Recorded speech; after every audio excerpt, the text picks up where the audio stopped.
सभी प्रेम से बोलो भगवान श्री कृष्ण की जय। प्रिय श्रोताओं, आप सभी का हमारे YouTube चैनल त्योहार गाइड में स्वागत है। हिंदू धर्म में आश्विन मास को बड़ा ही पवित्र और फलदायी माना गया है, क्योंकि यही वह समय है जब एक ओर हम अपने पितरों का स्मरण कर कर उनका आशीर्वाद प्राप्त करते हैं और दूसरी ओर माँ दुर्गा की भक्ति में लीन होकर आत्म बल और शक्ति अर्जित करते हैं। इस मास की शुरुआत पितृपक्ष से होती है, जहां हम श्राद्ध, तर्पण और पिंड दान जैसे अनुष्ठानों के माध्यम से अपने पूर्वजों को श्रद्धांजलि अर्पित करते हैं। माना जाता है कि जब हम पूरे भाव से अपने पितरों का पूजन करते हैं तो वे तृप्त होकर हमें आशीर्वाद देते हैं और हमारे जीवन की बाधाएं दूर हो जाती है। यही कारण है कि इस समय दान पुण्य को अत्यंत महत्वपूर्ण बताया गया है, क्योंकि इस दौरान दिया गया दान सीधे पितरों और देवताओं तक पहुंचता है। पितृपक्ष की समाप्ति के बाद आश्विन मास में आता है शारदीय नवरात्रि, जब 9 दिनों तक माँ दुर्गा के 9 स्वरूपों की आराधना की जाती है। हर दिन का अलग महत्व है। कोई दिन शक्ति का प्रतीक है, कोई ज्ञान का, तो कोई समृद्धि का। भक्त उपवास रखते हैं, मंत्र जप करते हैं और अपने जीवन की समस्याओं से मुक्ति की प्रार्थना करते हैं। नवरात्रि की समाप्ति पर विजयदशमी यानी दशहरा मनाया जाता है, जो हमें यह संदेश देता है कि चाहे बुराई कितनी भी बलवान क्यों ना हो, अंततः विजय हमेशा अच्छाई की ही होती है। इस प्रकार आश्विन मास केवल त्योहारों और अनुष्ठानों का संगम ही नहीं है, बल्कि यह हमें यह भी सिखाता है कि जीवन में पूर्वजों का सम्मान और देवी की भक्ति दोनों आवश्यक है। क्योंकि जब पितरों की कृपा और माँ दुर्गा का आशीर्वाद एक साथ मिलता है तो घर परिवार में सुख, शांति और समृद्धि अपने आप आती है। इस पूरे महीने स्नान दान करना, घर के मुख्य द्वार पर दीपक जलाना और पीपल के वृक्ष के नीचे दीप प्रज्वलित करना सकारात्मक ऊर्जा का संचार करता है और वातावरण को पवित्र बनाता है। और हाँ, पितरों के पिंडदान और श्राद्ध के लिए आप इस महीने गरुड़ पुराण का पाठ भी कर सकते हैं। नवरात्रि भी इसी माह में आते हैं, तो माता के 9 रूपों की कथा और महिमा को जानने के लिए हमारी नवरात्रि से जुड़ी वीडियो को जरूर देखें। वीडियो को लाइक और शेयर जरूर करें और हमारे चैनल को सब्सक्राइब कर बेल आइकॉन दबा दें, ताकि आने वाली धार्मिक कथाएं और रहस्यमयी ज्ञान सबसे पहले आप तक पहुंचे। आश्विन मास का पहला सप्ताह पितृपक्ष का सबसे पावन और महत्व से भरा समय होता है। इस पवित्र काल में हम श्रवण करेंगे गरुड़ पुराण के उस दिव्य पाठ का, जो पितरों की आत्मा को शांति, मोक्ष और उद्धार दिलाने वाला है। गरुड़ पुराण के अनुसार मृत्यु के तुरंत बाद यमदूत आत्मा को 24 घंटे के लिए अपने साथ रखते हैं और फिर उसे पृथ्वी पर उसके परिवार के पास लौटा देते हैं।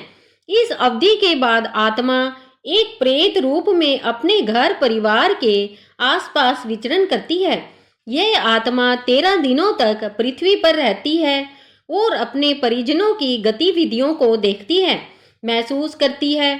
इस अवधि में परिजन विभिन्न धार्मिक कर्म कांड जैसे श्राद्ध, हवन, पिंडदान और पूजा पाठ करते हैं, ताकि आत्मा को अगले लोक की यात्रा में सहायता मिल सके और वह शांति प्राप्त कर सके। पिंडदान विशेष रूप से एक महत्वपूर्ण प्रक्रिया मानी जाती है, जिसके माध्यम से जीवित परिजन मृत आत्मा को अन्न और जल प्रदान करते हैं।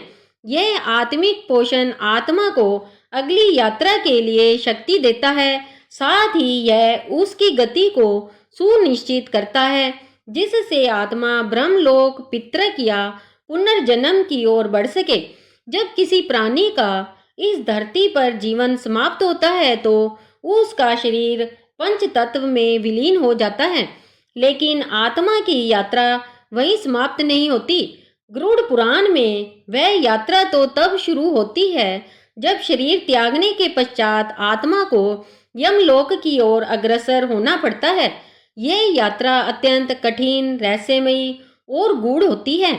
हिंदू धर्म शास्त्रों के अनुसार, विशेषकर गरुड़ पुराण में यह विस्तार से वर्णित है कि मृत्यु के उपरांत आत्मा को यमलोक तक पहुंचने के लिए एक लंबा और कष्टप्रद मार्ग तय करना होता है। पिंडदान की प्रक्रिया के बाद आत्मा यमदूतों द्वारा उस मार्ग पर ले जाई जाती है जिसे प्रेत यात्रा कहा जाता है। यह यात्रा 17 से 49 दिनों तक चलती है और इस दौरान आत्मा को 16 भीषण और भयावह नदियों को पार करना पड़ता है। यह नदियां आम प्रतीक है उन कठिन अनुभवों का जो आत्मा को अपने कर्मों के परिणाम स्वरूप भुगतनी पड़ती है। यदि आत्मा पुण्य आत्मा हो, जिसने जीवन में धर्म, दया और सेवा का पालन किया हो, तो उसकी यह यात्रा अपेक्षाकृत सरल होती है। किंतु यदि आत्मा पापों में लिप्त रही हो, अहंकार, क्रूरता और अन्याय से भरा जीवन जिया हो, तो यह मार्ग कांटों से भरा हो जाता है। उसे हर मोड़ पर पीड़ा, भय और पश्चाताप से गुजरना पड़ता है। यह वह समय होता है जब मृत आत्मा के परिजनों की भूमिका अत्यंत महत्वपूर्ण हो जाती है। यदि वे नियम पूर्वक श्राद्ध, तर्पण, हवन, पिंडदान और ब्राह्मण भोजन आदि करते हैं, तो उससे आत्मा को अदृश्य रूप से शक्ति प्राप्त होती है। धर्म, दान और मंत्रोच्चार आत्मा को सहारा देते हैं, उसे उस कठिन मार्ग पर चलने की ऊर्जा और साहस प्रदान करते हैं। यही कारण है कि हिंदू धर्म में गरुड़ पुराण में पितृपक्ष, श्राद्ध और कर्म कांडों को अत्यधिक महत्व दिया गया है। इन सभी कठिनाइयों और परीक्षाओं को पार करने के पश्चात आत्मा अंततः यमराज के दरबार में पहुंचती है। वहां उसका स्वागत नहीं बल्कि न्याय होता है। यमराज के सहायक चित्रगुप्त आत्मा के पूरे जीवन का लेखा जोखा प्रस्तुत करते हैं। प्रत्येक पुण्य और पाप, प्रत्येक विचार और कर्म का गिनती के साथ विवरण दिया जाता है। यमराज, जो धर्म के अधिपति है, निष्पक्ष निर्णय लेते हैं। यदि आत्मा का पुण्य पाप से अधिक हो तो वह स्वर्ग को प्राप्त होती है, एक ऐसा स्थान जहां उसे सुख, शांति और दिव्यता प्राप्त होती है। परंतु यदि पाप भारी पड़े तो आत्मा को नरक की ओर भेजा जाता है, जहां उसे अपने कर्मों के अनुसार दंड भोगना पड़ता है। हिंदू धर्म शास्त्रों गरुड़ पुराण में आत्मा को अमर और अविनाशी माना गया है। यह शरीर तो नश्वर है, लेकिन आत्मा सदा जीवित रहती है। जब किसी व्यक्ति की मृत्यु होती है तो उसकी आत्मा शरीर को त्याग देती है और अपने कर्मों के अनुसार अगले पड़ाव की ओर बढ़ती है। यही आत्मा की यात्रा स्वर्ग, नरक और पुनर्जन्म के चक्र में प्रवेश करती है। गरुड़ पुराण के अनुसार ऐसे 36 प्रकार के नरकों का वर्णन किया गया है। हर नरक एक विशेष प्रकार के पाप के लिए है, जैसे तामिस्त्र, जहाँ धोखेबाजों को रखा जाता है; रौरव, हिंसक और निर्दयी लोगों के लिए; काकोल, जो दूसरों को दुख देते हैं; अंधते मिश्र, जहाँ अज्ञान और लोभ से ग्रसित आत्माओं को दंड मिलता है। नरक में आत्मा को बहुत ही कठोर और असहनीय सजाएं दी जाती है ताकि वह अपने पापों का प्रायश्चित कर सके। यह दंड आत्मा को उसके कर्मों का वास्तविक बोध कराता है। पुनर्जन्म का चक्र: जब आत्मा अपने कर्मों का फल, चाहे वह स्वर्ग में सुख हो या नरक में दुख, पूरा भोग लेती है, तो उसे पुनः धरती पर जन्म लेना पड़ता है। यही प्रक्रिया पुनर्जन्म कहलाती है। लेकिन नया जन्म कैसे होगा, यह पूरी तरह आत्मा के पूर्व जन्मों के कर्मों पर निर्भर करता है। यदि अच्छे कर्म किए गए थे तो अगला जन्म मनुष्य रूप में हो सकता है, वह भी एक बेहतर परिस्थिति में, एक अच्छे परिवार में, विद्या और बुद्धि के साथ। लेकिन अगर बुरे कर्म प्रबल रहे तो आत्मा को किसी निम्न योनि में भी जन्म लेना पड़ सकता है, जैसे पशु, पक्षी, कीट या अन्य जीवन रूपों में। स्वर्ग और नरक कोई काल्पनिक स्थान नहीं है, बल्कि हमारे कर्मों का प्रतीकात्मक और आध्यात्मिक परिणाम है। हर सोच, हर कार्य और हर भावना का असर हमारे अगले जीवन पर पड़ता है। गरुड़ पुराण के अंदर 84 लाख नरकों की संख्या बताई गई है और यमराज और आत्मा के बीच क्या बात होती है आदि कई सारे रहस्यों का विस्तृत वर्णन गरुड़ पुराण में दिया गया है। आश्विन मास के दूसरे सप्ताह से शुभारंभ होता है शारदीय नवरात्रि का पावन पर्व। अब हम श्रवण करने जा रहे हैं माँ दुर्गा के 9 दिव्य रूपों की पावन कथाएं, जिन्हें सुनने मात्र से हर प्रकार की सिद्धि प्राप्त होती है, समस्त कष्ट दूर होते हैं और भाग्य का उदय होता है। शैलपुत्री दुर्गा जी पहले स्वरूप में शैलपुत्री के नाम से जानी जाती है। यही नव दुर्गाओं में प्रथम दुर्गा है। पर्वतराज हिमालय के गर्भ पुत्री रूप में उत्पन्न होने के कारण इनका नाम शैलपुत्री पड़ा। नवरात्र पूजन में प्रथम दिवस इन्हीं की पूजा और उपासना की जाती है। इनका वाहन वृषभ है, इसलिए यह देवी वृषारूढ़ा के नाम से भी जानी जाती है। इस देवी ने दाएं हाथ में त्रिशूल धारण कर रखा है और बाएं हाथ में कमल सुशोभित है। यही सती के नाम से भी जानी जाती है। एक बार जब सती के पिता प्रजापति दक्ष ने यज्ञ किया तो इसमें सारे देवताओं को निमंत्रित किया, पर अपने दामाद भगवान शंकर को नहीं। सती अपने पिता के यज्ञ में जाने के लिए विकल हो उठी। शंकर जी ने कहा कि सारे देवताओं को निमंत्रित किया गया है, उन्हें नहीं, ऐसे में वहां जाना उचित नहीं है। परंतु सती संतुष्ट नहीं हुई। सती का प्रबल आग्रह देखकर शंकर जी ने उन्हें यज्ञ में जाने की अनुमति दे दी। सती जब घर पहुंची तो सिर्फ मां ने ही उन्हें स्नेह दिया। बहनों की बातों में व्यंग्य और उपहास के भाव थे। भगवान शंकर के प्रति भी तिरस्कार का भाव था। दक्ष ने भी उनके प्रति अपमानजनक वचन कहे। इससे सती को क्लेश पहुंचा। वे अपने पति का यह अपमान न सह सकी और योगाग्नि द्वारा अपने आप को जलाकर भस्म कर लिया। इस अनिष्ट से व्यथित होकर भगवान शंकर जी ने अपने केश से वीरभद्र को उत्पन्न कर दक्ष प्रजापति का यज्ञ विध्वंस करने हजारों गणों के साथ भेजा और उस यज्ञ का विध्वंस करा दिया। यही सती अगले जन्म में शैलराज हिमालय की पुत्री के रूप में जन्मी और शैलपुत्री कहलाई। शैलपुत्री माता को पार्वती माता के नाम से भी जाना जाता है। पार्वती जी की कठोर तपस्या के बाद उनका लोक कल्याण की भावना से विवाह फिर से भगवान शंकर से हुआ। शैलपुत्री शिव की अर्धांगिनी बनी। ब्रह्मचारिणी नवरात्र पर्व के दूसरे दिन माँ ब्रह्मचारिणी की पूजा अर्चना की जाती है। साधक इस दिन अपने मन को माँ के चरणों में लगाते हैं। ब्रह्म का अर्थ है तपस्या और चारिणी यानी आचरण करने वाली। इस प्रकार ब्रह्मचारिणी का अर्थ हुआ तप का आचरण करने वाली। भगवान शंकर को पति रूप में प्राप्त करने के लिए घोर तपस्या की थी। इस कठिन तपस्या के कारण इस देवी को तपश्चारिणी अर्थात ब्रह्मचारिणी नाम से अभिहित किया गया। कहते हैं माँ ब्रह्मचारिणी देवी की कृपा से सर्व सिद्धि प्राप्त होती है। दुर्गा पूजा के दूसरे दिन देवी के इसी स्वरूप की उपासना की जाती है। इस देवी की कथा का सार यह है कि जीवन के कठिन संघर्षों में भी मन विचलित नहीं होना चाहिए। पूर्व जन्म में इस देवी ने हिमालय के घर पुत्री रूप में जन्म लिया था और नारद जी के उपदेश से भगवान शंकर जी को पति रूप में प्राप्त करने के लिए घोर तपस्या की थी। इस कठिन तपस्या के कारण इन्हें तपश्चारिणी अर्थात ब्रह्मचारिणी नाम से अभिहित किया गया। 1000 वर्ष तक इन्होंने केवल फल फूल खाकर बिताए और 100 वर्षों तक केवल जमीन पर रहकर शाक पर निवाह किया। कुछ दिनों तक कठिन उपवास रखे और खुले आकाश के नीचे वर्षा और धूप के घोर कष्ट सहे। 3000 वर्षों तक टूटे हुए बिल पत्र खाए और भगवान शंकर की आराधना करती रही। इसके पश्चात तो उन्होंने सूखे बिल्व पत्र खाना भी छोड़ दिए। कई हजार वर्षों तक निर्जल और निराहार रहकर तपस्या करती रही।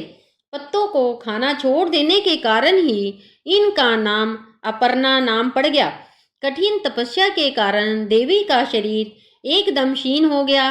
देवता, आर्य, सिद्धगण, मुनि सभी ने ब्रह्मचारिणी की तपस्या को अभूतपूर्व पुण्यकृत बताया, सराहना की और कहा, हे देवी, आज तक किसी ने इस प्रकार की कठोर तपस्या नहीं की। यह तुमसे ही संभव थी। तुम्हारी मनोकामना परिपूर्ण होगी और भगवान चंद्रमौली शिवजी तुम्हें पति रूप में प्राप्त होंगे। अब तपस्या छोड़कर घर लौट जाओ। जल्द ही तुम्हारे पिता तुम्हें बुलाने आ रहे हैं। चंद्रघंटा माँ दुर्गा जी की तीसरी शक्ति का नाम चंद्रघंटा है। नवरात्रि उपासना में तीसरे दिन की पूजा का अत्यधिक महत्व है और इस दिन इन्हीं के विग्रह का पूजन आराधन किया जाता है। देवी की कृपा से साधक को अलौकिक वस्तुओं के दर्शन होते हैं, दिव्य सुगंधियों का अनुभव होता है और कई तरह की ध्वनियाँ सुनाई देने लगती है। देवी का यह स्वरूप परम शांतिदायक और कल्याणकारी माना गया है। इसलिए कहा जाता है कि हमें निरंतर उनके पवित्र विग्रह को ध्यान में रखकर साधना करनी चाहिए। उनका ध्यान हमारे ही लोक और परलोक दोनों के लिए कल्याणकारी और सद्गति देने वाला है। इस देवी के मस्तक पर घंटे के आकार का आधा चंद्र है, इसलिए इस देवी को चंद्र घंटा कहा गया है। इनके शरीर का रंग सोने के समान बहुत चमकीला है। इस देवी के 10 हाथ है। वे खड्ग और अन्य अस्त्र शस्त्र से विभूषित है। सिंह पर सवार इस देवी की मुद्रा युद्ध के लिए उद्यत रहने की है। इसके घंटे सी भयानक ध्वनि से अत्याचारी दानव, दैत्य और राक्षस कांपते रहते हैं। कुष्मांडा नवरात्रि में चौथे दिन देवी को कुष्मांडा के रूप में पूजा जाता है। अपनी मन हल्की हंसी के द्वारा अंड यानी ब्रह्मांड को उत्पन्न करने के कारण इस देवी को कुष्मांडा नाम से अभिहित किया गया है। जब सृष्टि नहीं थी, चारों तरफ अंधकार ही अंधकार था, तब इसी देवी ने अपने ईशित हास्य से ब्रह्मांड की रचना की थी। इसलिए इसे सृष्टि की आदि स्वरूपा या आदि शक्ति कहा गया है। इस देवी की 8 भुजाएं हैं, इसलिए अष्टभुजा कहलाई। इनके 7 हाथों में क्रमशः कमंडल, धनुष, वान, कमल, पुष्प, अमृत, पूर्ण कलश, चक्र तथा गदा है।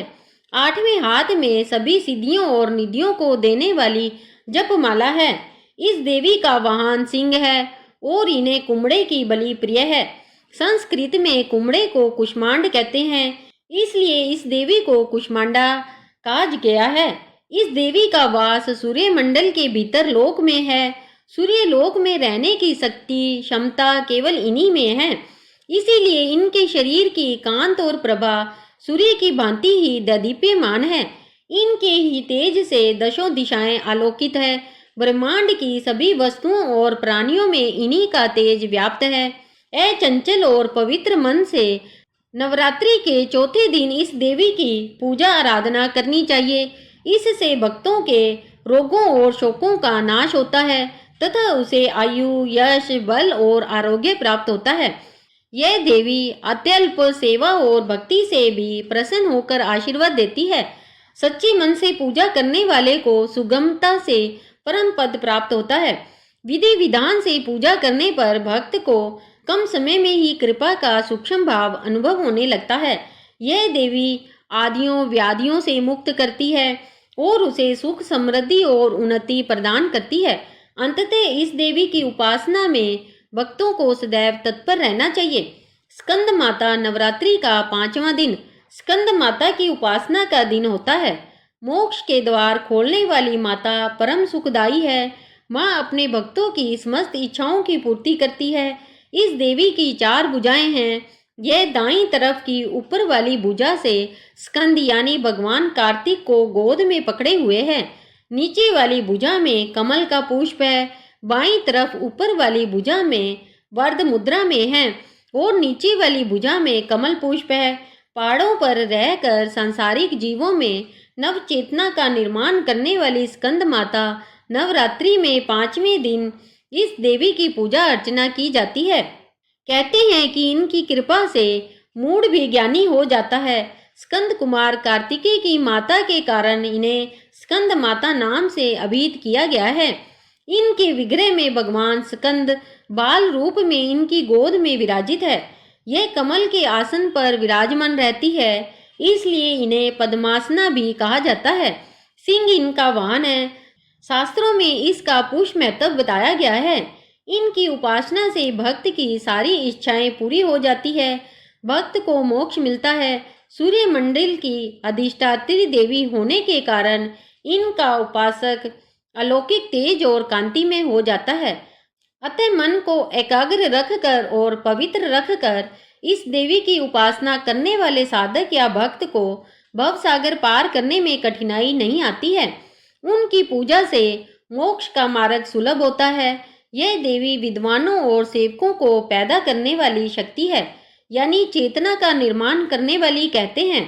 कालिदास द्वारा रचित रघुवंशम महाकाव्य और मेघदूत रचनाएं स्कंद माता की कृपा से ही संभव हुई। कात्यायनी नवरात्रि में छठे दिन माँ कात्यायनी की पूजा की जाती है। इनकी उपासना और आराधना से भक्तों को बड़ी सहजता से अर्थ, धर्म, काम और मोक्ष चारों फलों की प्राप्ति होती है। उसके रोग, शोक, संताप और भय नष्ट हो जाते हैं। जन्मों के समस्त पाप भी नष्ट हो जाते हैं। कात्य गोत्र में विश्व प्रसिद्ध महर्षि कात्यायन ने भगवती अम्बा की उपासना की, कठिन तपस्या की। उनकी इच्छा थी कि उन्हें पुत्री प्राप्त हो। माँ भगवती ने उनके घर पुत्री के रूप में जन्म लिया, इसलिए यह देवी कात्यायनी कहलाई। इनका गुण शोध कार्य है, इसलिए इस वैज्ञानिक युग में कात्यायनी का महत्व सर्वाधिक हो जाता है। इनकी पूजा से ही सारे कार्य पूरे हो जाते हैं। ये वैद्यनाथ नामक स्थान पर प्रकट होकर पूजी गई। माँ कात्यायनी अमोघ फलदायिनी है। भगवान कृष्ण को पति रूप में पाने के लिए व्रज की गोपियों ने इन्हीं की पूजा की थी। यह पूजा कालिंदी यमुना के तट पर की गई थी, इसीलिए यह व्रज मंडल की अधिष्ठात्री देवी के रूप में प्रतिष्ठित है। इनका स्वरूप अत्यंत भव्य और दिव्य है। यह स्वर्ण के समान चमकीली है और भव्य है। इनकी चार भुजाएं हैं। दाईं तरफ का ऊपर वाला हाथ अभय मुद्रा में है तथा नीचे वाला हाथ वध मुद्रा में है। माँ के बाईं तरफ के ऊपर वाले हाथ में तलवार है, वह नीचे वाले हाथ में कमल का फूल सुशोभित है। इनका वाहन भी सिंह है। इनकी उपासना और आराधना से भक्तों को बड़ी आसानी से अर्थ, धर्म, काम और मोक्ष चारों फलों की प्राप्ति होती है। उसके रोग, शोक, संताप और भय नष्ट हो जाते हैं। जन्मों के समस्त पाप भी नष्ट हो जाते हैं। इसलिए कहा जाता है कि इस देवी की उपासना करने से परम पद की प्राप्ति होती है। कालरात्रि माँ दुर्गा जी की सातवीं शक्ति कालरात्रि के नाम से जानी जाती है। दुर्गा पूजा के सातवें दिन माँ कालरात्रि की उपासना का विधान है। कहा जाता है कि कालरात्रि की उपासना करने से ब्रह्मांड की सारी सिद्धियों के दरवाजे खुलने लगते हैं और तमाम असुरी शक्तियां उनके नाम के उच्चारण से ही भयभीत होकर दूर भागने लगती है। नाम से अभिव्यक्त होता है कि माँ दुर्गा की यह सातवीं शक्ति कालरात्रि के नाम से जानी जाती है, अर्थात जिनके शरीर का रंग घने अंधकार की तरह एकदम काला है। नाम से ही जाहिर है कि इनका रूप भयानक है। सिर के बाल बिखरे हुए हैं और गले में विद्युत की तरह चमकने वाली माला है। अंधकार में स्थितियों का विनाश करने वाली शक्ति है कालरात्रि। काल से भी रक्षा करने वाली यह शक्ति है। इस देवी के 3 नेत्र है। यह तीनों ही नेत्र ब्रह्मांड के समान गोल है। इनकी सांसों से अग्नि निकलती रहती है। यह गरुड़ की सवारी करती है। ऊपर उठे हुए दाहिने हाथ की वर मुद्रा भक्तों को वर देती है। दाहिने ही तरफ का नीचे वाला हाथ अभय मुद्रा में है, यानी भक्तों हमेशा निडर निर्भय रहो। बाईं तरफ के ऊपर वाले हाथ में लोहे का कांटा तथा नीचे वाले हाथ में खड्ग है। इनका रूप भले ही भयंकर हो, परंतु यह सदैव शुभ फल देने वाली माँ है, इसलिए यह शुभकरी कहलाए। अर्थात इनसे भक्तों को किसी भी प्रकार से भयभीत या आतंकित होने की कतई आवश्यकता नहीं है और तमाम असुरी शक्तियां उनके नाम के उच्चारण से ही भयभीत होकर दूर भागने लगती है। इसलिए दानव, दैत्य, राक्षस और भूत प्रेत उनके स्मरण से ही भाग जाते हैं। यह ग्रह बाधाओं को भी दूर करती है और अग्नि, जल, जंतु, शत्रु और रात्रि भय दूर हो जाते हैं। इनकी कृपा से भक्त हर तरह के भय से मुक्त हो जाता है। महागौरी माँ दुर्गा जी की 8वीं शक्ति का नाम महागौरी है। दुर्गा पूजा के 8वें दिन महागौरी की उपासना का विधान है। नवरात्रि में 8वें दिन महागौरी शक्ति की पूजा की जाती है। नाम से प्रकट है कि इनका रूप पूर्णतः गौर वर्ण है।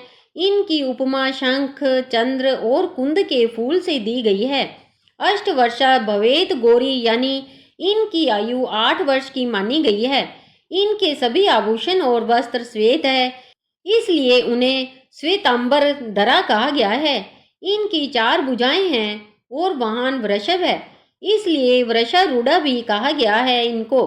इनके ऊपर वाला दाहिना हाथ अभय मुद्रा है तथा नीचे वाला हाथ त्रिशूल धारण किया हुआ है। ऊपर वाले बाएं हाथ में डमरू धारण कर रखा है और नीचे वाले हाथ में वर मुद्रा है। इनकी पूरी मुद्रा बहुत शांत है। पति रूप में शिव को प्राप्त करने के लिए माँ गौरी ने कठोर तपस्या की थी। इसी कारण से इनका शरीर काला पड़ गया, परंतु तपस्या से प्रसन्न होकर भगवान शिव ने इनके शरीर को गंगा के पवित्र जल से धोकर कांति में बना दिया। उनका रूप गौर वर्ण का हो गया, इसलिए यह माँ गौरी कहलाई। यह अमोघ फलदायिनी है और इनकी पूजा से भक्तों के तमाम कलह धुल जाते हैं, पूर्व संचित पाप भी नष्ट हो जाते हैं। माँ गौरी का पूजन अर्चन, उपासना, आराधना कल्याणकारी है। इनकी कृपा से अलौकिक सिद्धियां भी प्राप्त होती है।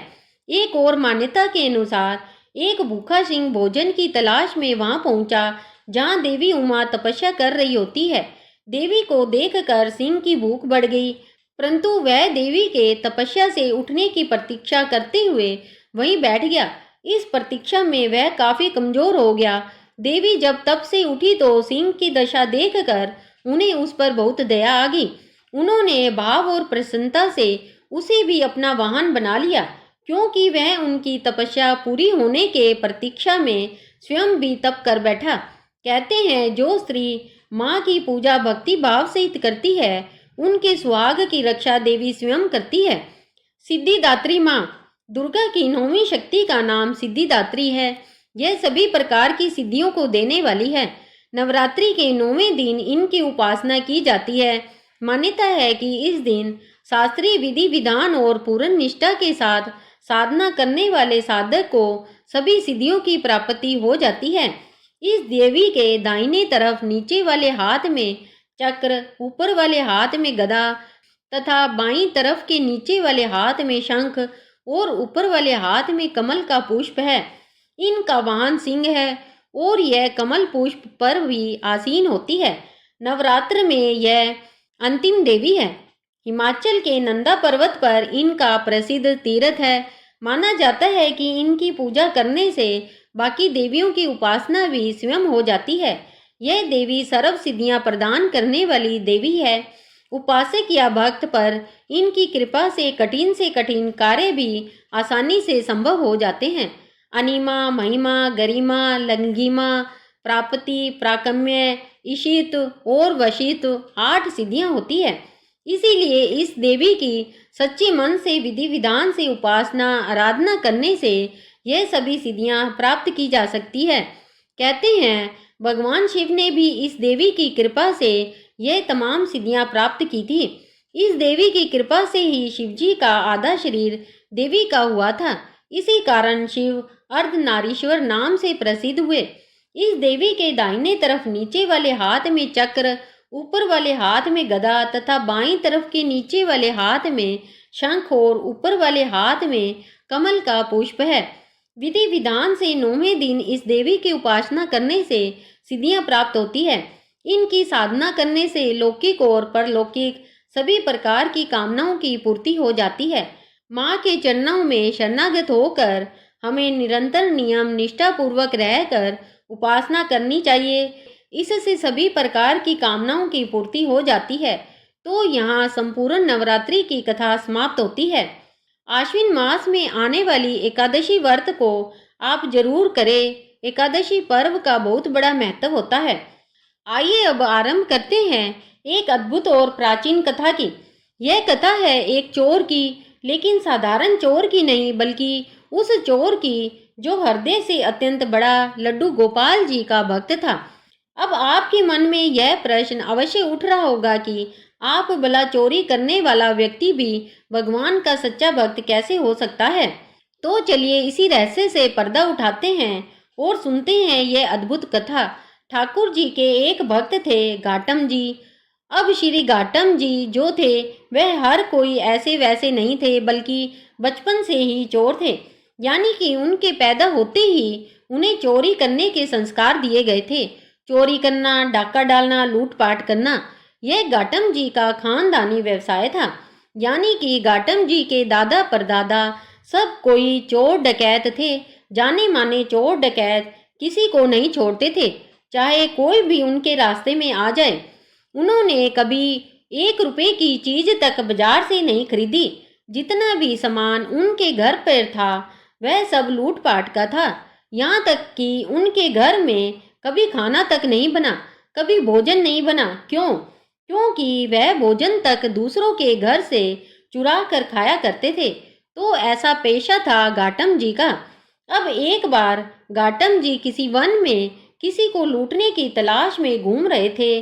सुबह से दोपहर हो गई, उन्हें आज कोई मिला नहीं जिसे वह लूट सके। भटकते भटकते उन्हें भूख प्यास भी लगने लगी। सोच रहे थे कि दिन भर से भूखा प्यासा हूँ, आज तो कोई ऐसा व्यक्ति भी नहीं आया जिसके पास भोजन हो। कुछ भोजन पा लिया जाता तो मेरा पेट भर जाता। अब भटकते भटकते वह घने जंगल में पहुंच गए। उन्होंने देखा कि किसी वृक्ष के नीचे आंसू बहाते हुए कोई संत महाराज बैठे हुए हैं। वह संत भगवान के ध्यान में मग्न थे, आंखें बंद थी और भगवान का मन ही मन दर्शन कर रहे थे। तो जब इस तरह के दर्शन कोई सच्चे मन से करता है तो अनायास ही उनकी आंखों में आंसू बहने लगते हैं। प्रेम के आंसू होते हैं, भक्ति के आंसू होते हैं। तो यह संत महाराज भी भगवान के ध्यान में मग्न थे। कहते हैं ना कि संतों के दर्शन से पाप तत्काल ही नष्ट हो जाते हैं। तीर्थों का तो लाभ बहुत समय बाद मिलता है, लेकिन अगर किसी संत के दर्शन हो जाए तो उनके दर्शन का जो पुण्य है वह उसी क्षण मिल जाता है। घाटम जी ने उन संत महाराज को देखा तो उनके पास गए। उनके हृदय में बड़ा आनंद उमड़ पड़ा। थोड़ी देर पहले तक तो वह सोच रहे थे कि चलकर इन्हीं संत महाराज को लूटा जाए, लेकिन अचानक ही उनका मन परिवर्तन हो गया। तब उन्होंने सोचा चलो थोड़ी देर इन संत महाराज के पास चलकर बैठा जाए। कहाँ तो घाटम जी कभी किसी को नमस्कार तक नहीं करते थे। जब उनका मन यह हुआ कि वह उन संत महाराज को झुककर प्रणाम करे, और फिर उन्होंने सिर झुकाकर संत महाराज को प्रणाम भी किया। अपने इतने बड़े जीवन में इन्होंने पहली बार किसी को प्रणाम किया था। अब जब उन संत ने देखा कि कोई उन्हें प्रणाम कर रहा है तो संत महाराज को भी बड़ा आनंद हुआ। सोचने लगे कि इस जीव पर, इस मनुष्य पर ठाकुर जी की कृपा हुई है।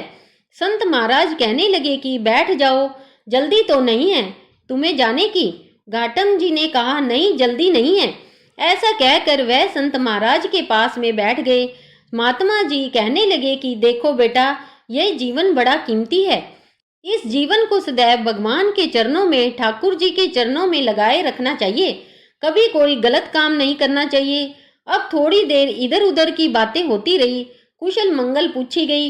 इसके बाद संत महाराज जी ने घाटम जी से उनके काम काज के बारे में पूछा, जैसा कि अक्सर लोग एक दूसरे से पूछ लिया करते हैं। घाटम जी ने बताया कि महाराज मैं तो चोरी करता हूँ, डाका डालता हूँ, लूटपाट करता हूँ। महात्मा जी ने सोचा शायद यह उपहास कर रहा है। उन्होंने फिर से पूछा तो वह कहने लगा महाराज मैं बिल्कुल सत्य कह रहा हूँ, मेरा तो खानदानी पेशा है लूटपाट करना। हमारे घर में कभी कोई चीज खरीदी नहीं जाती, बल्कि चोरी कर कर लाई जाती है। महात्मा जी ने सुना तो कहने लगे कि अरे भाई, यह तो बड़ा निंदनीय काम है। दूसरों का धन चुराने से, उन्हें दुख देने से इस लोक और परलोक में सब कुछ नष्ट हो जाता है। तुम्हारे ऊपर भगवान की कृपा हुई है, ठाकुर जी की कृपा हुई है कि तुम्हें आज मेरे दर्शन मिले हैं, मेरा संग तुम्हें प्राप्त हुआ है। अब तुम मेरे सामने एक नियम लो कि आज के बाद तुम कभी चोरी नहीं करोगे। तो घाटम जी ने हाथ जोड़कर कहा, महाराज, यह तो बिल्कुल नहीं हो सकता। अरे इसी से तो हमारी रोजी रोटी चलती है, मेरे परिवार का पेट भरता है। बचपन से तो हमारे पुरखों ने चोरी करना हमें सिखाया है। जब हमने थोड़ा थोड़ा चलना ही सीखा था कि तभी से हमें चोरी करने की आदतें सिखाई गई। अब आप मुझसे कह रहे हैं कि मेरी बचपन की जो आदतें हैं, जो हमारा पेशा है, जो हमारा पुश्तैनी काम है, मैं वह छोड़ दूं। मेरे बड़ों ने तो मुझे यह नियम दिया है कि मैं कभी ये चोरी का धंधा ना छोड़ूं। आप में तो मुझे बस विशेष श्रद्धा हो रही है, इसलिए मेरा मन आपकी तरफ खींचा चला जा रहा है। संत जी, आप चाहे मुझे कोई भी उपदेश दे दीजिए, बस मुझसे चोरी करना छोड़ने के लिए मत कहना। अगर मैं आपको वचन दे दूंगा तो आजीवन वही करूंगा जो कि आप कहेंगे। तो संत महाराज कहने लगे, अगर तुम चोरी करना नहीं छोड़ सकते तो ठीक है, तो तुम्हें फिर मेरी 4 बात माननी पड़ेगी। मानना चाहते हो तो मानो। पहली बात, सदा सत्य बोलना, झूठ कभी मत बोलना। चाहे तुम कितना भी गलत काम क्यों ना कर रहे हो, तुम्हें झूठ बिल्कुल नहीं बोलना है। दूसरी बात, साधु संतों की सेवा में रुचि रखना। जैसा भी तुमसे बन पड़े, जो कुछ भी तुम्हारे पास हो, चाहे लूटपाट का हो, चोरी का हो, उसी से तुम साधु सेवा में रुचि रखना। जब भी कोई संत दिखाई दे तो उन्हें प्रणाम करना और उनसे कभी रूठ कर क्रोध में बात बिल्कुल मत करना। हमेशा उनसे आदर और बड़ी विनम्रता से बात करना। अगली बात, अगर कभी कोई संत तुम्हारे घर आ जाए तो उन्हें भूखा मत जाने देना, भले ही वह भोजन चोरी का ही क्यों ना हो। उन्हें जल पिलाना, भोजन कराना और उनकी सेवा करना। अगली बात, आज के बाद बिना ठाकुर जी को भोग लगाए कभी भी ना तो जल पीना और ना ही खुद भोजन करना। चौथी बात, अगर कहीं भी ठाकुर जी की आरती हो रही हो तो बिना दर्शन किए वहां से मत जाना, पीठ फेर कर बिल्कुल मत जाना। घाटम जी को संत महाराज जी की यह बातें पसंद आई। पसंद इसलिए आई क्योंकि उन्होंने उसे चोरी करना बंद करने के लिए बिल्कुल नहीं कहा था, बल्कि अन्य उपदेश ही दिए थे जो कि उसके लिए करने बहुत आसान थे। उसे तो चोरी छोड़ना बड़ा मुश्किल काम लग रहा था। तब उसने संत महाराज जी को प्रणाम किया और जीवन भर उन 4 बातों का पालन करने का वचन भी दे दिया। इसके बाद घाटम जी संत महाराज को प्रणाम कर कर अपने घर आ गए। अब घाटम जी लूटपाट कर कर धन लाते, उस धन से साधु सेवा करते, उसके बाद जो बच जाता उससे अपने परिवार को पालते। एक दिन साधु संतों की एक मंडली उनके घर आई तो उन्होंने उठकर तुरंत ही उन संतों को दंडवत प्रणाम किया, क्योंकि उस साधु संत महाराज ने कहा जो था, और उसके बाद सभी को बैठने के लिए सुंदर आसन भी दिए। अब उन्होंने देखा कि घर में इन साधु संतों को देने के लिए कुछ तो भोजन है ही नहीं, कहाँ से ला कर दूं। तो घाटम जी ने बाजार जाकर दुकानदारों से थोड़ा उधार मांगने का प्रयास किया, लेकिन दुकानदार तो उन्हें अच्छे से जानते थे। दुकानदारों ने साफ मना कर दिया। उस समय गेहूं की फसल की कटाई चल रही थी। खेतों में गेहूं के ढेर लगे हुए थे और जो किसान लोग थे वे थक कर अपने घर सो रहे थे। तो घाटम जी ने क्या किया कि एक बड़ी सी चद्दर लेकर पहुंच गए खेत में और जल्दी से गेहूं भर कर ले आए। फिर गेहूं पीस कर उन्होंने संतों के भोजन की व्यवस्था की। घाटम जी बड़े तंदुरुस्त थे, चलने के कारण खेत में उनके पैरों के निशान बन गए। अब साधु संत जनों को भोजन कराते समय घाटम जी सोच रहे थे कि अब तो वह पक्का फंसेंगे, क्योंकि जब वह किसान जागेंगे तो पैरों के निशान खेत में उन्हें दिखाई देंगे। उन्हें सारी बात समझ में आ जाएगी कि यह तो घाटम के पैरों के निशान हैं।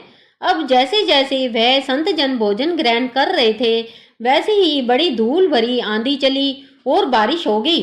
अब चमत्कार देखिए, घाटम जी के पैरों के निशान जो वह खेत में छोड़ आए थे, खेत में जो निशान पड़ गए थे, वह बारिश होने के कारण सब के सब मिट गए।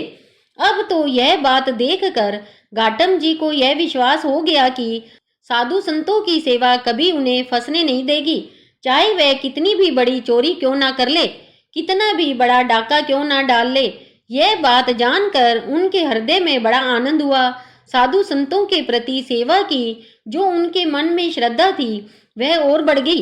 अब एक बार की बात है, कोई उत्सव हो रहा था तो घाटम जी सोचने लगे कि गुरुदेव के पास चलते हैं, लेकिन गुरुदेव के पास खाली हाथ तो जाऊंगा नहीं, क्या लेकर जाऊं। उन्हें लगा कि उत्सव है तो गुरुदेव के पास कुछ तो सेवा पहुंच जाएगी। उनके पास तो एक भी पैसा नहीं था।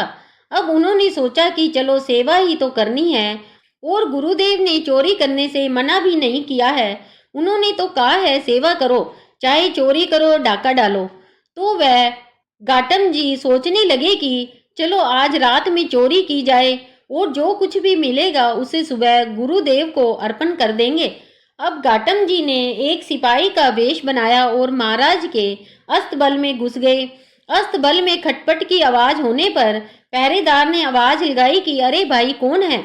अब गुरुदेव ने घाटम जी को एक बात बोली थी कि तुम कभी झूठ मत बोलना, चाहे कितनी भी मुश्किल में फंसे हो, सच बोलना। चोरी कर रहे हो, डाका डाल रहे हो, कितना भी गलत काम क्यों ना कर रहे हो, उस समय भी तुम्हें सच बोलना है। पकड़े जाने के डर से या कहीं से भागने के डर से भी कभी झूठ मत बोलना। गुरुदेव की आज्ञा तो मान्य थी, क्योंकि गुरुदेव को घाटम जी ने वचन जो दे रखा था। तो गुरुदेव की सत्य बोलने की आज्ञा मानते हुए घाटम जी ने वहीं से आवाज लगाई कि अरे भाई मैं चोर हूँ, मैं चोर हूँ। पहरेदार ने सोचा कि अगर चोर होता तो थोड़ी बोलेगा कि मैं चोर हूँ। पहरेदार को लगा यह कोई राजा का खास आदमी है, तभी तो यह हास प्रयास में बिना डरे कह रहा है कि मैं चोर हूँ। अब सिपाही के वेश में घाटम जी ने राजा के अस्तबल में जो घोड़े बंधे हुए थे उन घोड़ों में से एक बढ़िया घोड़ा लिया और उस पर सवार होकर वहां से चल दिए। उनकी वेशभूषा को देखकर पहरेदार ने पहले की तरह उन्हें बिल्कुल नहीं रोका। पहरेदार सोचने लगे कि एक आदमी इतना निर्भय होकर बिना डरे हुए राजा के अस्तबल में चला गया और बिल्कुल जो सबसे सुंदर सबसे बढ़िया घोड़ा था उसे लेकर जा रहा है, ऐसा तो कोई सामान्य व्यक्ति कर ही नहीं सकता। हो ना हो यह तो महाराज जी का ही कोई खास व्यक्ति होगा। अब घाटम जी उस घोड़े पर सवार होकर वहां से चल पड़े। वहां से निकले तो सोचा कि चलो इस घोड़े को ही कहीं बेच देंगे, जो पैसे मिलेंगे उन्हीं से गुरुजी की सेवा कर लेंगे, उन्हीं को गुरुजी की सेवा में अर्पण कर देंगे। घोड़े के साथ वे चलते जा रहे थे कि रास्ते में सुबह सुबह का समय था। ठाकुर जी की आरती हो रही थी। अब उन्होंने सोचा कि गुरुजी की यह भी तो आज्ञा है कि अगर कहीं भी आरती हो रही हो तो दर्शन जरूर करना, ऐसी जगह से पीठ फेर कर कभी मत जाना। तो उन्होंने घोड़े को वहीं एक पेड़ से बांध दिया और आरती के दर्शन करने के लिए मंदिर के अंदर चले गए। उधर पहरेदार ने जब सोचा कि राजा को कोई आदमी होता तो सबको तो सूचना मिली होती। अब उन्हें समझ में आया कि वास्तव में वह तो चोर ही था, सच बोल रहा था और हमने उसके धोखे में आकर उसे जाने दिया। अब राजा के जो सैनिक थे वह चोर और घोड़े का पीछा करने लगे और उसी जगह पर आ गए जहां पेड़ से घोड़ा बांधकर घाटम जी अंदर आरती के दर्शन करने गए थे। सिपाहियों ने इधर उधर नजरें घुमाई तो घाटम जी तो उन्हें कहीं नजर नहीं आए, बल्कि घोड़ा जरूर नजर आया। घोड़ा वहीं था, कद काठी वही थी, लेकिन यह बड़ा आश्चर्य था कि उसका रंग बदल गया था। काले रंग का घोड़ा जो था वह अब सफेद रंग का हो गया था। सिपाही वहीं पेड़ के नीचे खड़े हो गए कि घोड़ा तो यही है, पर यह तो काला था, यह सफेद कैसे हो गया भाई। इतने में ही आरती के दर्शन कर कर घाटम जी मंदिर से बाहर आ गए। सिपाहियों ने देखा तो पकड़ लिया कि बताओ यह घोड़ा वही है ना जो तुम रात में चुरा कर लाए थे। घाटम जी कहने लगे, हाँ मैं वही चोर हूँ जो घोड़ा चुरा कर ले गया था। सिपाही पूछने लगे कि अरे भाई वह घोड़ा तो काला था, यह तो सफेद है, यह सफेद कैसे हो गया। घाटम जी बोले, यह तो आश्चर्य की बात है, यही तो मैं भी सोच रहा हूँ कि यह सफेद कैसे हो गया। तब घाटम जी बोले, मुझे नहीं पता, यह तो ठाकुर जी ही जाने। मेरे गुरुदेव ने तो यह कहा था कि अगर कहीं आरती हो रही हो तो ठाकुर जी के और आरती के दर्शन करना। मैं तो बस दर्शन करने गया था, बाहर आकर देखा तो काला घोड़ा सफेद हो चुका है। यह तो गुरुजी का या ठाकुर जी का ही कोई चमत्कार होगा। अब यह बात सुनकर सारे सिपाही भी हैरान रह गए। अब उन्होंने घाटम जी और घोड़े को साथ लिया और राजा के पास पहुंचकर सारी बात बताई। घाटम जी के सच बोलने और अपने गुरु के वचनों पर दृढ़ निष्ठा देखकर राजा बड़ा प्रभावित हुआ। राजा ने कहा, तुम चोर हो लेकिन सच बोलते हो, तुम्हारा मन एकदम साफ, एकदम पवित्र है और तुम संतों की आज्ञा का पालन करते हो, इसलिए घोड़े का रंग बदल गया। अब तो महाराज कहने लगे कि जो ठाकुर जी अपने भक्तों के लिए ऐसा कर सकते हैं, उनकी तो निश्चित ही हमारे ऊपर भी कृपा होनी चाहिए, और कृपा तभी होगी जब हम आपका सम्मान करेंगे। अब तो महाराज ने बहुत सारी संपत्ति घाटम जी के नाम कर दी। संपत्ति लेकर मान सम्मान प्राप्त कर कर घाटम जी अब गुरु चरणों के दर्शन करने के लिए गए। घाटम जी की अब तो अपने गुरु पर श्रद्धा और बढ़ गई। सोचने लगे कि मुझ जैसे चोरी करने वाले को जहाँ राजा से दंड मिलना चाहिए था, सजा मिलनी चाहिए थी, वहां मुझे सम्मान मिला। वे गए और अपने गुरुजी को भेंट समर्पित की। उसके बाद वे उत्सव में शामिल हुए। फिर उन्होंने निश्चय कर कर गुरुजी से कहा कि गुरुजी, आपने जो मुझसे पहली बार चोरी करने के लिए मना किया था, आज से मैं नियम लेता हूँ कि अब मैं अपने पूरे जीवन कभी चोरी नहीं करूँगा। आपकी कृपा से अब मुझे पता चल गया कि जो काम मैं अब तक करता आ रहा था, यह तो बड़ा गलत काम था। घाटम जी ने अब निश्चय कर लिया कि वह कभी चोरी नहीं करेंगे। घाटम जी को अब सत्संग सुनते और साधुओं की सेवा करते हुए बहुत दिन बीत गए थे। उनके मन में आया कि ठाकुर जी कैसे दिखते हैं, कभी उनसे मिलना भी तो चाहिए। इतने समय से मैं ठाकुर जी की सेवा कर रहा हूँ, आज तक में मैंने तो कभी उनके दर्शन नहीं किए। अब तो मैं ठाकुर जी से मिलकर ही रहूंगा। इस तरह वह ठाकुर जी को ढूंढने लगे। ठाकुर जी कहीं नहीं मिले तो घाटम जी को अब गुस्सा आ गया। एक दिन उन्होंने ठाकुर जी से बड़ा नाराज होकर कहा, ठाकुर जी, एक बात तो बताइए, पहले मैं बिना स्नान किए भोजन पाता था, अब मैं आपके लिए स्नान करने के बाद भोजन पाता हूँ और पहले आपको अर्पित करता हूँ, उसके बाद स्वयं खाता हूँ। पहले मैं कभी कंठी माला नहीं पहनता था, कभी तिलक नहीं लगाता था, पूजा नहीं करता था। अब मैं आपके लिए अपने गले में कंठी भी धारण करता हूँ, माथे पर तिलक भी लगाता हूँ। किसके लिए करता हूँ? ठाकुर जी, आपके लिए ही तो ना, आपको प्राप्त करने के लिए ही तो करता हूँ। प्रभु जी, मैं इतने समय से यह सब कर रहा हूँ, आप मेरे लिए क्या कर रहे हैं बताइए। अब आप मुझे यह बताइए कि आप मुझे कब दर्शन देंगे। वह मन ही मन ठाकुर जी से बात कर रहे थे कि इतनी ही देर में उनकी बात सुनकर ठाकुर जी तत्काल ही प्रकट हो गए। अब जिस पर ठाकुर जी की कृपा हुई हो, भला वह भव सागर के बंधन में बंधा रह सकता है क्या? ठाकुर जी ने घाटम जी को तार दिया और उसी क्षण उसे मोक्ष प्राप्त हो गया और वे ठाकुर जी के धाम बैकुंठ धाम को चले गए। सत्संग के प्रभाव से घाटम जी का पूरा जीवन बदला। कहाँ तो वह पहले बचपन से ही चोरी करते थे, हर समय यह सोचा करते थे कि आज कहाँ जाकर चोरी करनी है, आज किसको लूटना है, कहाँ से भोजन चुराना है, कहाँ से सोना चांदी लूटना है। अब कहाँ पर हर समय यह सोचा करते थे कि ठाकुर जी की सेवा कैसे करनी है, ठाकुर जी को कैसे पाना है। इस तरह से जब उनके मन में ठाकुर जी के प्रति लगन लगी तो आखिरकार उन्होंने ठाकुर जी को पा ही लिया। जब हम आश्विन मास की बात करते हैं तो यह महीना केवल पूजा पाठ और व्रतों के लिए ही नहीं, बल्कि प्राचीन कथाओं के श्रवण करने के लिए भी अत्यंत पवित्र माना जाता है। कहते हैं कि इस मास में जो व्यक्ति श्रद्धा से इन कथाओं का श्रवण करता है, उसे अपार पुण्य और दिव्य फल प्राप्त होते हैं। तो आइए अब लड्डू गोपाल जी के भक्त चोर की कथा के साथ साथ आश्विन मास से जुड़ी एक और प्राचीन और रहस्यमयी कथा का भी श्रवण करते हैं, जो आपके मन और आत्मा दोनों को गहराई से स्पर्श करेगी। एक बार एक धर्म गुरु थे। उनके प्रवचनों से प्रभावित होकर एक युवक ने उनको अपना गुरु बना लिया। अब वह युवक रोज गुरुजी के आश्रम में आता, उनकी सेवा करता। गुरुजी जहाँ कहीं भी प्रवचन करने जाते, युवक को भी अपने साथ में लेकर जाया करते थे। इस तरह से वह युवक लगभग हर सत्संग और प्रवचन में गुरुजी के साथ रहने लगा। गुरुजी को युवक के हाव भाव देखकर कुछ दिनों से एहसास हो रहा था कि शायद उसका मन कहीं भटक रहा है। आखिरकार एक दिन गुरुजी ने युवक को अपने पास बुलाकर पूछा, बेटा क्या बात है? मैं देख रहा हूँ कि पिछले कुछ दिनों से तुम परेशान लग रहे हो। युवक ने उत्तर दिया, गुरुजी मैं पूरी श्रद्धा भाव से आपकी सेवा सत्कार कर रहा हूँ।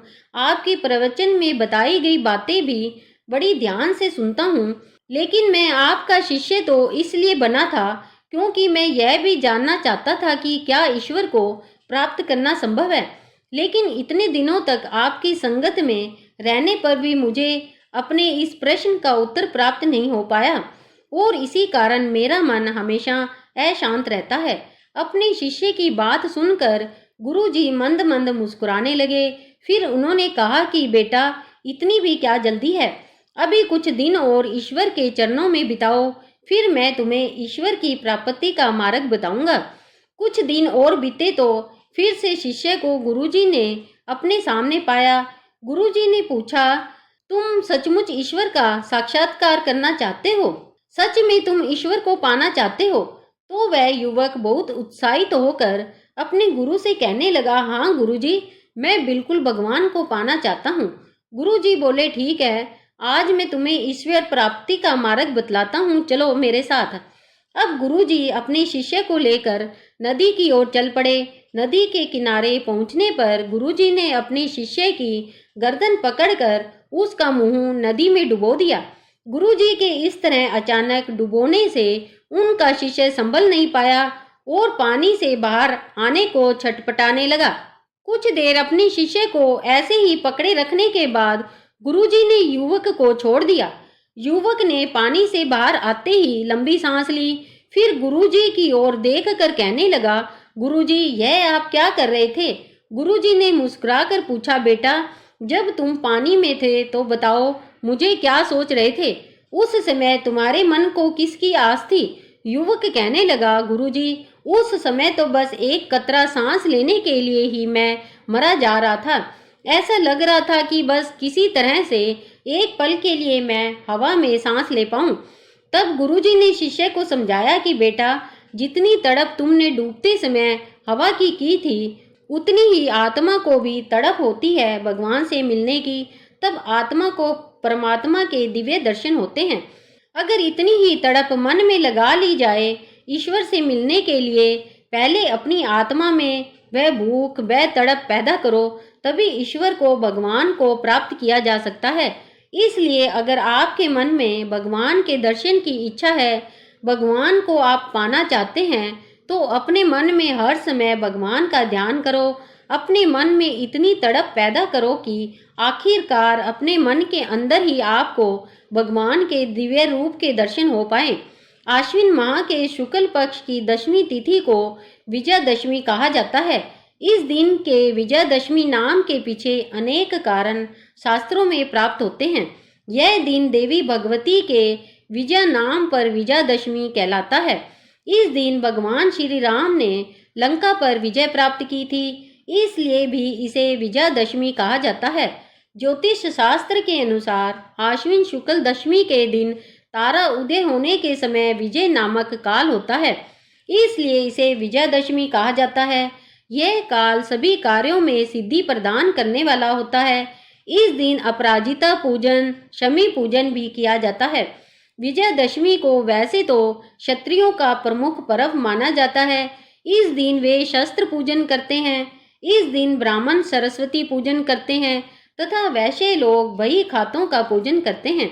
एक बार माता पार्वती ने शिवजी जी से विजयादशमी के फल के बारे में पूछा। शिवजी ने उत्तर दिया, आश्विन शुक्ल दशमी को सायंकाल में तारा उदय होने के समय विजय नामक काल होता है, जो सर्व मनोकामना पूरी करने वाला होता है।